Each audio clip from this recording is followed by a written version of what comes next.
Well, it is time for a slightly early and slightly intoxicated album review for Utopia by Travis Scott. And before I say how I feel, I'll just kind of lay out my experience with the album. You guys saw me do my first listen on Friday. My family and I were out of town this weekend. There's a new baby niece in the family, so we did some traveling on the road. Friday, I got 2 listens to Utopia in. Second listen, thinking, okay, that's about what I remember from the first listen. Third listen, okay. Had a couple days off as we visited with family. On the drive home, Monday, 2 more listens. Oh yeah, okay. And then finally, really starting to click in. And I have my first note here on my little page. A fine wine. I think that's what Utopia is. Saw lots of debate and back and forth. Of course, the people who love Pink Tape or Lil Uzi Vert or whatever, they're saying that one clears, and lots of comments about how Utopia's mid and whatever. And I think if you approach this album from the point of view of maybe you're trying to find your bangers, maybe you're looking for a certain type of energy, or maybe you are not in a situation where you could sit down and listen to the album fully, beginning to end. I think if you approach Utopia from those 2 perspectives, you're going to miss Utopia. You're not going to understand it. You're not going to get it. Because for me, it was definitely a grower. And for me, this album is an album. This is not a collection of songs. This is not something where you've got a couple favorites and you bounce around back and forth. No. This is an album, and in my opinion, a very good album. It has grown on me tremendously. I even got to the point where sometimes it's weird. Like I'll listen to something and I have my favorite songs and I kind of revisit those more and then maybe kind of spread out from there. Sometimes I just listen from top to bottom, and I'm happy when my favorite songs are on, and I'm not so happy when my less enjoyable songs are on. And sometimes I come across an album like this where I honestly don't have a favorite track.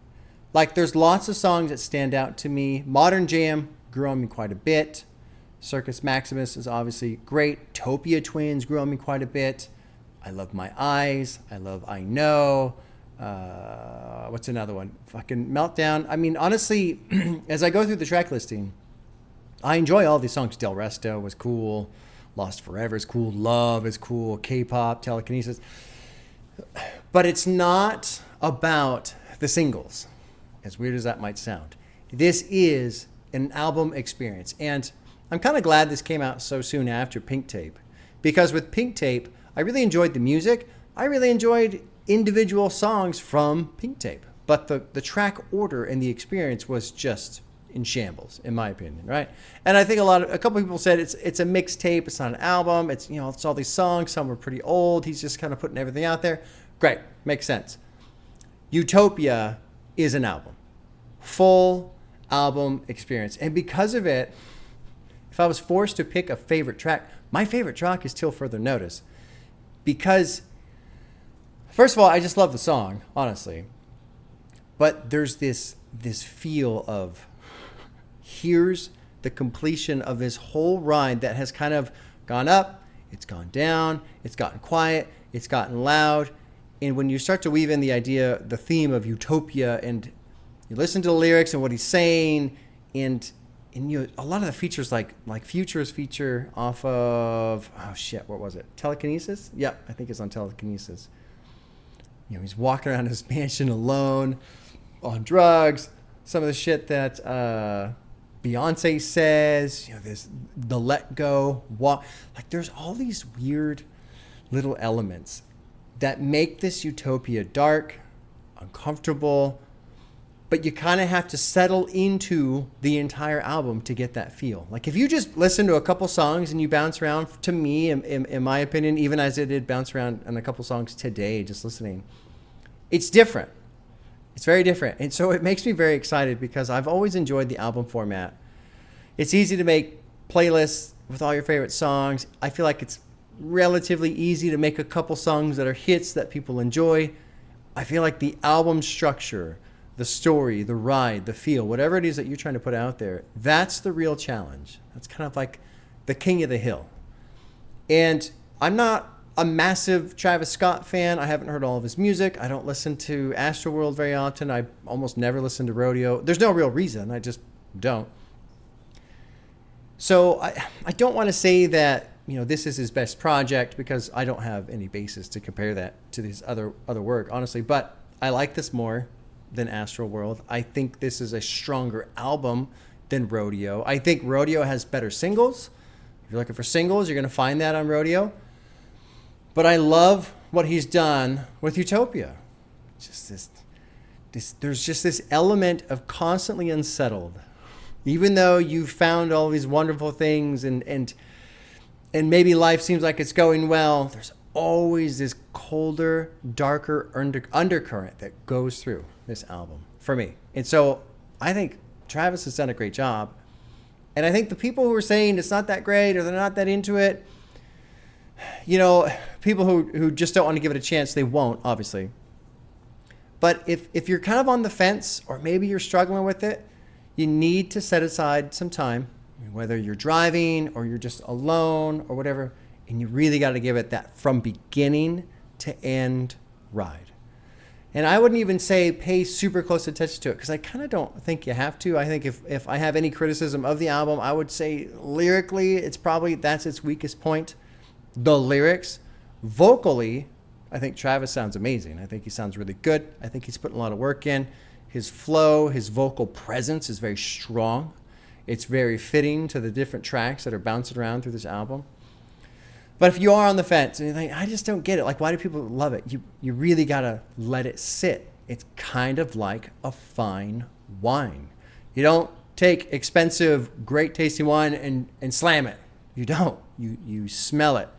You taste it. You let it kind of sit in your mouth a little bit. You enjoy the flavor. You enjoy the taste after. Like, there's just an experience to it. And you have to wait a bit. I had another experience like this recently with the most recent album by Mastodon called Hushed and Grim. Initially, I was having a hard time getting into it. It's a longer album.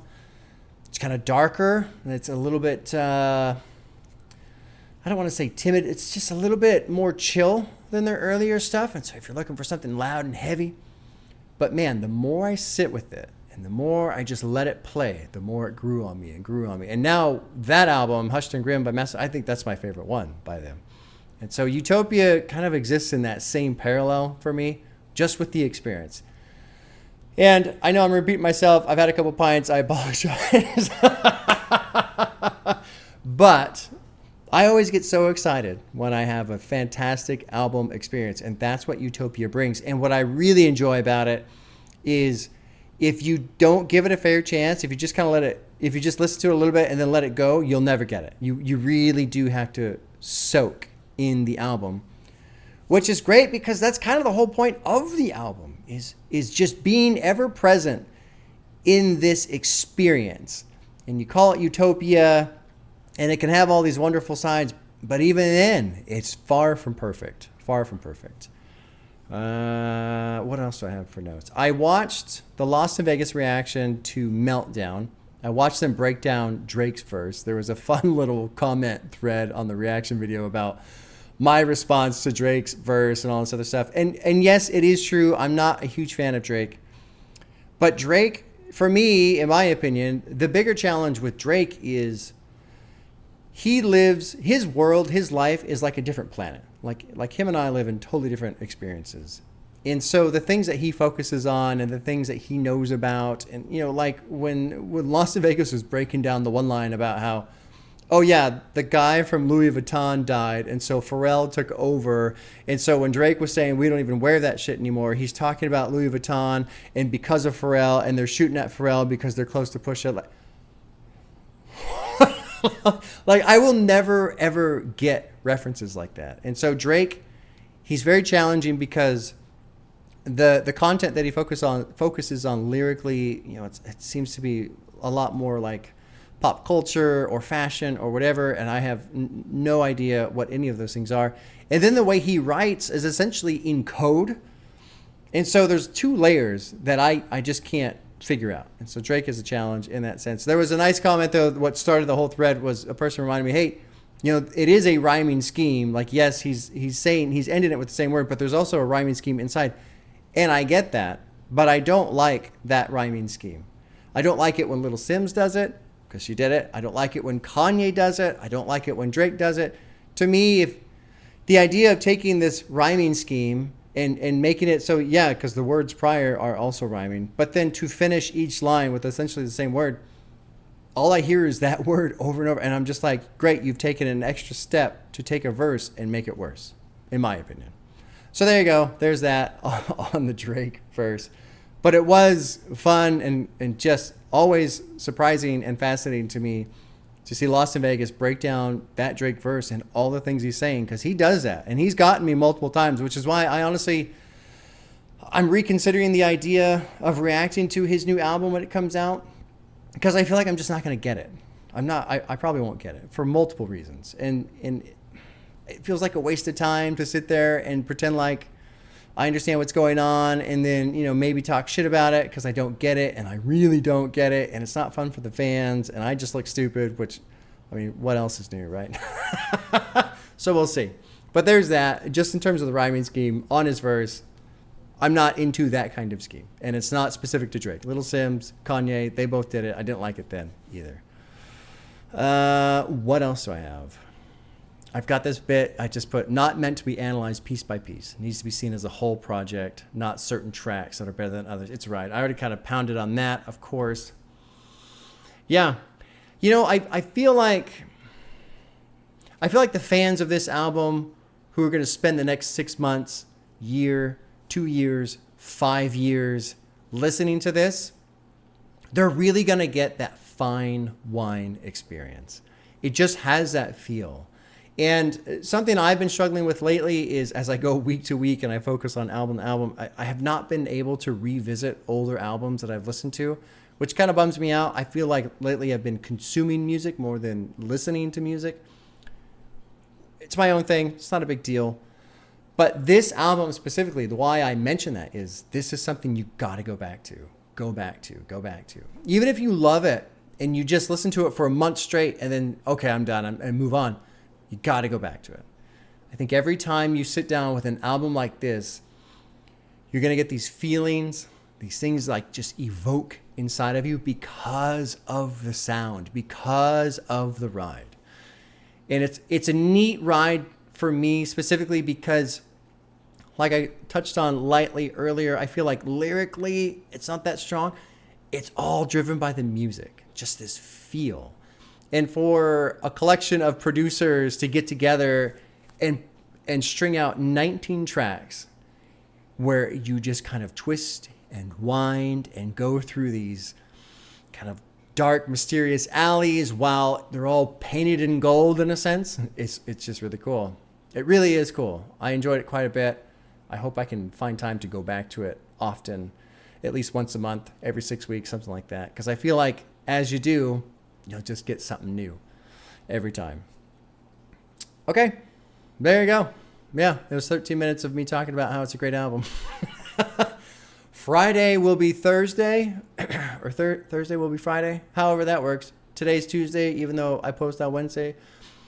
The weekend, Thursday, that's the next reaction. My wife sat down with me to do that one. We actually already recorded that, did it a couple weeks ago. Like I said, my personal schedule has been all up in the air, so we've been trying to manage things and keep the channel consistent. So I hope you all enjoy joining us for that. And yeah, we will see you guys soon.